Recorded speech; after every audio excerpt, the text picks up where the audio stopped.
We will not allow people to enter our country who wish to do us harm. President Donald Trump is banning travelers from a dozen countries starting Monday. He cites security concerns and says it's hard for the U.S. to vet visitors from those places. As part of the role of the executive branch is to enforce the border laws of the country and to use discretion and judgment to protect the safety of Americans. The ban is for nationals of Afghanistan, Myanmar, also known as Burma, Chad, Republic of the Congo, Equatorial Guinea, Eritrea, Haiti, Iran, Libya, Somalia, Sudan, and Yemen. Trump's proclamation partly restricts the entry of people from 7 other countries. Notably, the list does not include Egypt. That's the native country of the suspect in Sunday's anti-Semitic attack in Boulder, Colorado. A White House official says the president made the final decision about the ban after that incident. You don't have countries like Egypt. You don't have Saudi Arabia, where most of the 9/11 terrorists came from. So it seems to me like he cherry-picked which brown people he wanted to exclude. The ban doesn't apply to lawful permanent residents, existing visa holders, and certain visa categories. It also allows exceptions when the Trump administration determines U.S. national interests are at stake. They do have a responsibility to act responsibly in terms of who comes into the country, but we'll see where this all shakes out. I'm Amy Kiley reporting. As dawn breaks at the U.S. Embassy in Havana, Cubans get in line for increasingly scarce visas. Already for Cubans to travel to the U.S. under the Trump administration was becoming difficult. Soon it may be all but impossible. Starting on Monday, the U.S. is banning travel from 12 countries and implementing a partial ban on an additional 7 countries, including Cuba. Zoila received her visa just hours after the new restrictions were announced. I was lucky, very lucky, she tells me, but I will be nervous until I can get onto the plane. The partial ban on Cubans impacts both immigrant and non-immigrant visas. It's still unclear if Cubans who already have been granted visas will be allowed to travel. This is hundreds of thousands of American citizens who won't be able to see their grandparents, who won't be able to see their uncles, no exceptions. Even if it's confusing, it's gonna impact families. The partial ban deals another blow to Cuba's crumbling economy. Many Cubans go to the United States to bring back items that are increasingly hard to find in communist-run Cuba. Food, medicine, even car parts. It's a vital lifeline that would be endangered if visas are greatly reduced or even cut off. The Trump administration says it is slashing the number of visas issued to Cubans to force the island's government to accept more deportees and cooperate with U.S. law enforcement. But Emerio, who has applied for a visa to reunite with his son in Miami, tells me people like him could pay the price. Family is everything in life, he says. Some go this way, some go that way, but God created families to be together. These Cubans hoping to obtain a visa to the U.S. aren't giving up. Some have waited months, even years for an appointment, and this should be the final step. But time may have already run out. Patrick Ottman, CNN Havana.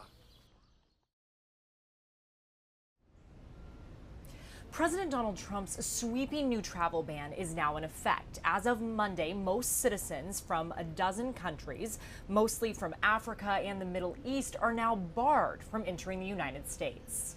In addition to the 12 countries the ban applies to, it also imposes heightened restrictions on 7 others. Groups that provide aid and resettlement help to refugees quickly denounced the move. When Trump signed the proclamation last week, he framed it as a way to protect the United States, saying, quote, "We cannot have open migration from any country where we cannot safely and reliably vet and screen those who seek to enter the United States." The strength of the restrictions we're applying depends on the severity of the threat posed.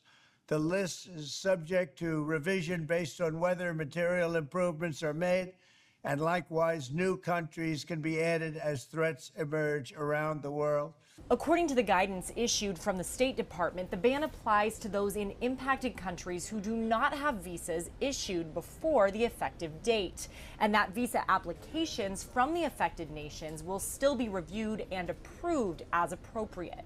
Those exempt include dual nationals, diplomats, and government officials, as well as some athletes and coaches for major sporting events like the World Cup and the 2028 Olympics.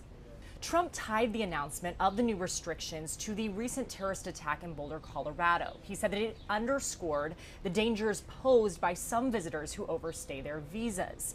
The man charged in that attack is from Egypt, a country that is not on Trump's restricted list. At the White House, I'm Julia Benbrook.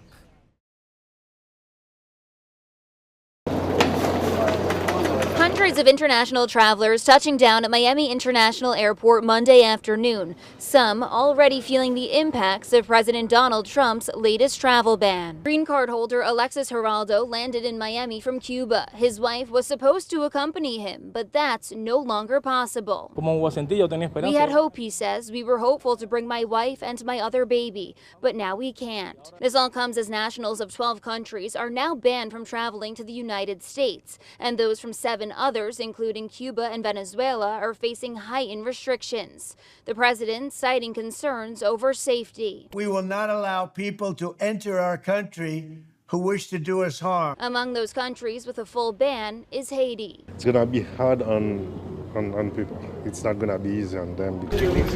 While some Haitians we spoke to at the airport are feeling fortunate they hold citizenship in the United States, they say their friends and family are not as lucky. A lot of my friends, Haitian-borns, aren't able to travel or to go to college, for instance. Like, they already applied, got accepted, but they can't go, and I think that's tough on them. Over in Cuba, some were seen lining up outside the U.S. Embassy, hoping to get their hands on one of the few visas officials were handing out. Like Donald Trump, I think so, he's doing wrong.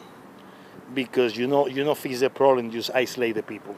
According to the State Department, visas previously issued to people from the countries experiencing a full ban will not be revoked. However, visa applicants who have yet to receive their visa will be denied. These travelers hoping the president reverses course. I think it's unfortunate that a lot of brilliant minds in Haiti aren't able to travel to pursue their studies. 7 of the 12 countries whose citizens are no longer permitted to enter the United States are in Africa. Some of them have been at war or unstable for some time, such as Somalia, Sudan, Libya, Eritrea. But there were also some surprises, such as Equatorial Guinea and the Republic of Congo. But the last country has earned a lot of praise for how it responded, retaliating against the United States.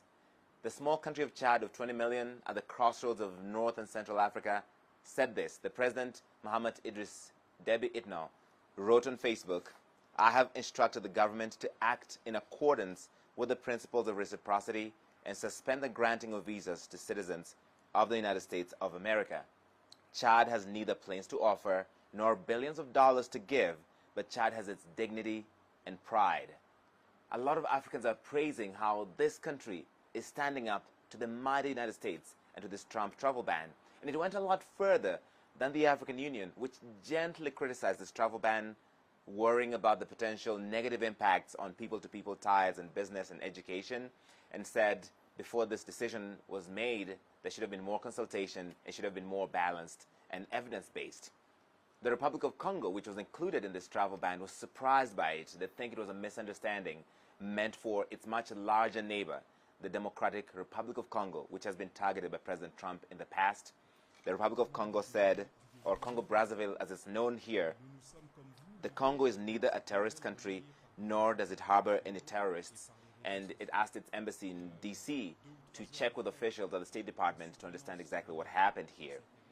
Many in Africa were supportive of President Trump before the election, so this decision is increasingly among those that has many scratching their heads. Larry Medowo, CNN, Nairobi.